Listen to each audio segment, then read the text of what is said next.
Hi అండి. This is Madhu. మీరందరూ బాగుండాలని మనస్ఫూర్తిగా కోరుకుంటున్నాను. ఫస్ట్ అయితే ఈ వీడియో చూస్తున్నందుకు థ్యాంక్స్ ఫర్ వాచింగ్ అండి. ఆహ్, ఈ ఈరోజు స్పెషల్ నేను మీకు ఏం చూపించాలనుకుంటున్నానంటే, యాక్చువల్‌గా డైలీగా మనం రొటీన్‌గా చేసుకునేది ఇడ్లీయే. ఆహ్, ఇలా చేసి పెట్టడం వల్ల కూడా పిల్లలకి మంచిదే. బట్ నేను ఈరోజు మీకేంటంటే డిఫరెంట్‌గా చూపిస్తున్నాను.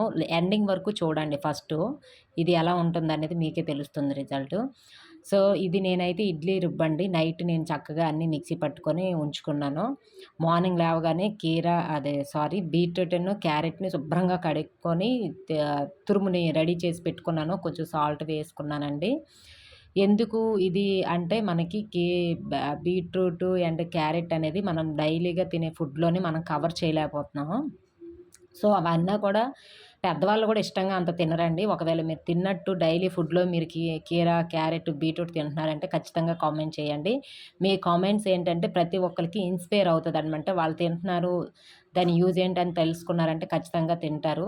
సో, నా ఒక్క వీడియో ఏ ఒక్కరికైనా హెల్ప్ అవుతుందని చెప్పేసి నేను చేశాను. మా పిల్లలు కూడా బీట్రూట్, క్యారెట్ గాని తినరు.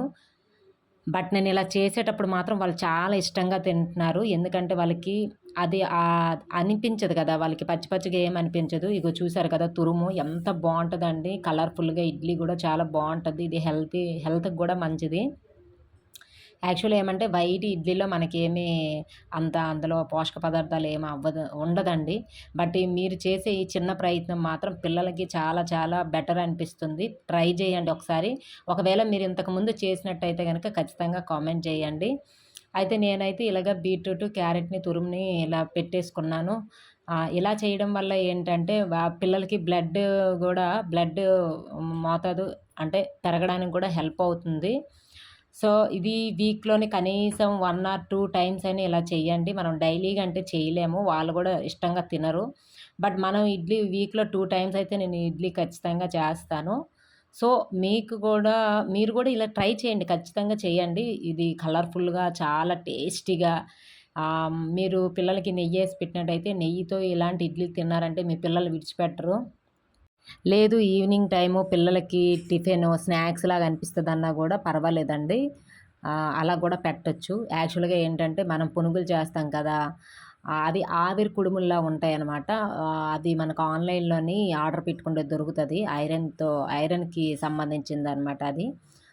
స్టవ్ మీద పెట్టేస్తే తొందరగా కుక్ అయిపోతది. సో, అందులో గూడాను బీట్రూట్, క్యారెట్ వేయొచ్చండి. మీకు గూడా అదొకసారి నేనైతే చేశాను. మీకు చూపించడం కోసమని నేనొక వీడియో అయితే చేస్తాను. ఒకసారి చూడండి. యాక్చువల్‌గా ఇప్పుడు ఈ రోజుల్లో వంట రాని వాళ్ళు గానీ, ఇలా చేయలేని వాళ్ళు గానీ మాక్సిమం ఎవరుండరు. కాకపోతే ఏంటంటే మనం బద్ధకిస్తాము. వీళ్ళు తింటారా? తినరా? లేకపోతే ఒకవేళ తినకపోతే వేస్ట్ అవుతది అది ఇది అని చెప్పేసి. బట్ దాని వాల్యూస్ చెప్పి పిల్లలకి తినిపిస్తే మాత్రం ఖచ్చితంగా తింటారు. యాక్చువల్‌గా మా పిల్లలు అయితే అస్సలు తినేవాళ్ళు కాదు. బట్ నేను ఇలాగా దానికోసం వాళ్ళకి కొంచెం ఎక్స్‌ప్లెయిన్ చేసి మనం డైరెక్ట్‌గా తినలేం కదా! ఇలా తింటే హెల్ప్ అవుతుందని వాటి కోసం మంచిగా ఎక్స్‌ప్లెయిన్ చేసి పెడితే ఎంత చక్కగా తిన్నారండి మా పిల్లలు. సో, మా హస్బెండ్ కూడా చాలా చాలా బావుందని చెప్పారు. చూసారు గదా! అది కుక్ అవుతుంటే పైన బీట్రూటు, క్యారెట్ తాలూకా తురుమనేది పైన చాలా అందంగా ఏదో డిజైన్ చేసినట్టే అనమాట. చాలా చక్కగా వచ్చేస్తది. చూసారు కదా! ఈ విధంగా ఉందండి. Thanks for watching. మీరు నా వీడియో చూస్తున్నందుకు లైక్ చేయడం మర్చిపోకండి. మీరు గూడా ఇలా ట్రై చేసినట్టయితే ఖచ్చితంగా కామెంట్ చేయండి.